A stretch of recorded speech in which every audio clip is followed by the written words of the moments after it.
13/5/2026 அன்று மாண்புமிகு முதலமைச்சர் அவர்களால் முன்மொழியப்பட்ட அமைச்சரவை மீது நம்பிக்கை தெரிவிக்கும் தீர்மானத்தின் மீது வாக்கெடுப்பு நடைபெற்றது.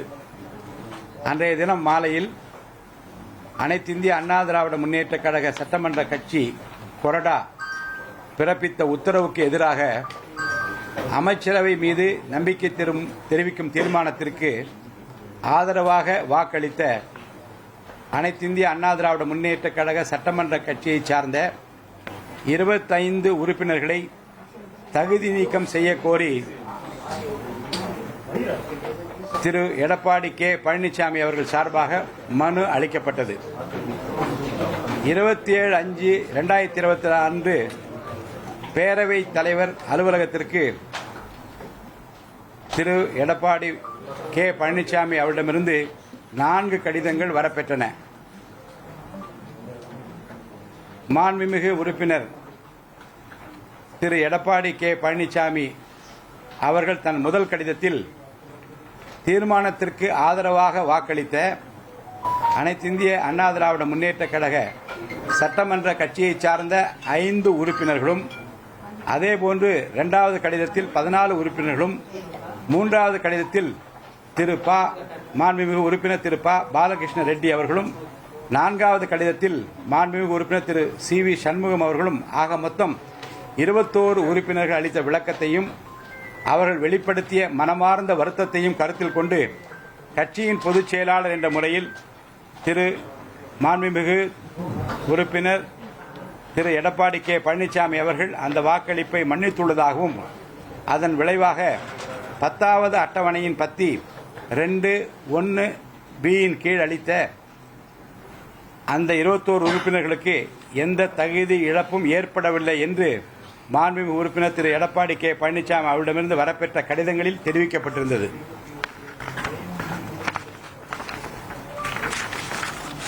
அனைத்திந்திய அண்ணா திராவிட முன்னேற்றக் கழக இயக்கத்தின் பொதுச் செயலாளர் மாண்புமிகு உறுப்பினர் திரு எடப்பாடி கே பழனிசாமி அவர்கள் அனுப்பிய 4 கடிதங்களையும் ஒவ்வொன்றையும் நான் கவனமாக பரிசீலித்தேன், முறையான ஆய்வு மேற்கொண்டேன், பேரவை விதிகளின் முக்கியமான கருத்துக்களையும் மனதில் ஏற்றுக்கொண்டேன். இறுதியில் அதிமுக கட்சியின் பொதுச் செயலாளர் மாண்புமிகு திரு எடப்பாடி கே பழனிசாமி அனுப்பிய கடிதங்களில் 13/5/2026 அன்று மேற்கூறிய 21 உறுப்பினர்களால் செய்யப்பட்ட வாக்களிப்பை அவர் மன்னிப்பதாகவும், அதன் விளைவாக அந்த 21 உறுப்பினர்களுக்கு எந்த தகுதி இழப்பும் ஏற்படவில்லை என்றும் திட்டவட்டமாக கூறியுள்ளதால் நான் இந்த மன்னிப்பு கோரிக்கையை ஏற்றுக்கொள்கிறேன். அந்த 21 பேரை உங்களுக்கு நான் படிச்சிடுறேன். மாண்புமிகு உறுப்பினர் திரு SS சுகுமார் ஆற்காடு, மாண்புமிகு உறுப்பினர் திரு NSN நடராஜ் காங்கேயம், மாண்புமிகு உறுப்பினர் திரு ஹரிபாஸ்கர் அந்தியூர், மாண்புமிகு உறுப்பினர் திரு மோகன் பன்ருட்டி, மாண்புமிகு உறுப்பினர் திலீபன் ஜெய்சங்கர் சங்கரன் கோயில் தனி, மாண்புமிகு உறுப்பினர் திரு நத்தம் இரா விஸ்வநாதன் நத்தம், மாண்புமிகு உறுப்பினர் திரு SP வேலுமணி தொண்டாமுத்தூர், மாண்புமிகு உறுப்பினர் திரு KP அன்பழகன் பாலக்கோடு, மாண்புமிகு உறுப்பினர் திரு R காமராஜ் நன்னிலம், மாண்புமிகு உறுப்பினர் திரு C விஜயபாஸ்கர் விளாலிமலை, மாண்புமிகு உறுப்பினர் திரு MR விஜயபாஸ்கர் கரூர், மாண்புமிகு உறுப்பினர் திரு KC வீரமணி ஜோலார்பேட்டை, மாண்புமிகு உறுப்பினர் கோ ஹரி திருத்தணி, மாண்புமிகு உறுப்பினர் அருண்மொழி தேவன் புவனகிரி, மாண்புமிகு உறுப்பினர் திருமதி லீமா ரோஸ் மார்டின் லால்குடி, மாண்புமிகு உறுப்பினர் கு ரவி மனோகரன் பழனி, மாண்புமிகு உறுப்பினர் திரு S சேகர் பரமத்தி வேலூர், மாண்புமிகு உறுப்பினர் திரு இரா ராகேஷ் சங்கராபுரம், மாண்புமிகு உறுப்பினர் திருமதி மரகதம் வெற்றிவேல் பாப்பிரெட்டிப்பட்டி, மாண்புமிகு உறுப்பினர் பாலகிருஷ்ண ரெட்டி ஓசூர், மாண்புமிகு உறுப்பினர் திரு CV சண்முகம் மயிலம்.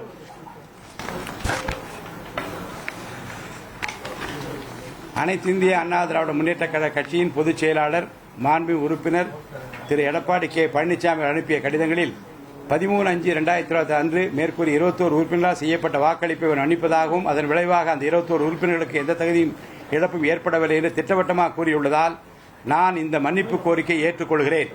மேலும் 13/5/2026 நடைபெற்ற வாக்களிப்பு தொடர்பாக இந்திய அரசியலமைப்பு சட்டத்தின் 10வது அட்டவணையின் கீழ் மேற்கூறிய 21 உறுப்பினர்களுக்கு எதிரான அனைத்து மேல் நடவடிக்கைகளையும் கைவிடுகிறேன்.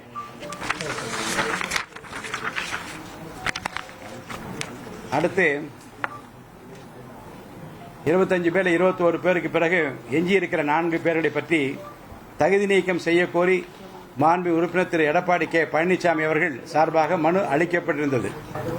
25 உறுப்பினர்களில் 21 பேருக்கு மன்னிப்பு வழங்கப்பட்டுள்ளதுடன் மீதமுள்ள 4 உறுப்பினர்கள் தொடர்பான மனுக்கள் மீது நடவடிக்கை தொடங்கப்பட்டுள்ளது என்பதையும் தெரிவித்துக் கொள்கிறேன்.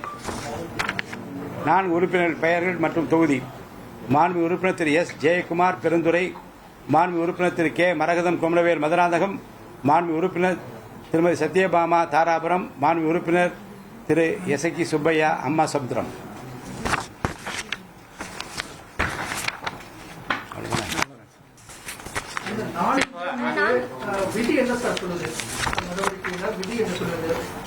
நான்கு பேர் மீதும் நடவடிக்கை தொடங்கியுள்ளது என்று சொல்லியிருக்கிறேன்.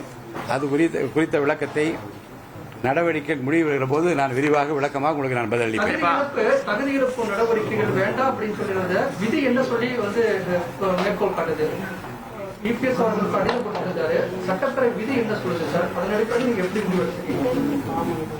ஒரு உறுப்பினர்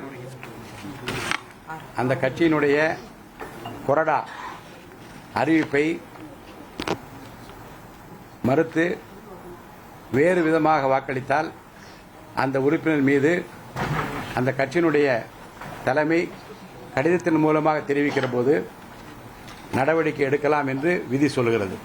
அந்த விதியின்படி அவள் மீது நடவடிக்கை எடுக்க வேண்டும் என்று முதல் கடிதத்தை 13/5 கொடுத்து விட்டார்கள். பிறகு 15 நாளிலிருந்து 30 நாளைக்குள்ளாக மாறுபட்ட கருத்து இருந்தால் அவருக்கு பதில் சொல்லுகிற வாய்ப்பு இருக்கிறது விதிப்படி.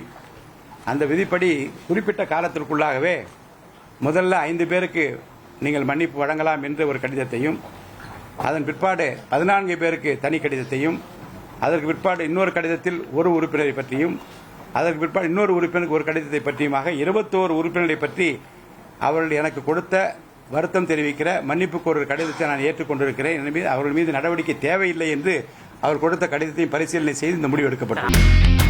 இனி செல்லும் இடமெல்லாம் செய்தி.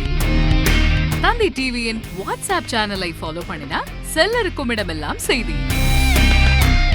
இதோ QR கோட், இப்பவே ஸ்கேன் பண்ணுங்க, ஃபாலோ பண்ணுங்க. 1,30,00,000 மனங்களை வென்ற தந்தி டிவி யூடியூப் சேனல். தவிர்க்க முடியாத தம்ப்நெயில், கலக்கலான கான்டென்ட்ஸ். நீங்களும் இந்த குடும்பத்தில் இணைய இப்பவே சப்ஸ்கிரைப் பண்ணுங்க. அசுரபலம் கொண்ட எங்கள் டிஜிட்டல் கரங்களில் உங்கள் விளம்பரங்களை சேர்க்க வாட்ஸ்அப் பண்ணுங்க. 8939888838. Email advtthanditv@dttv.in.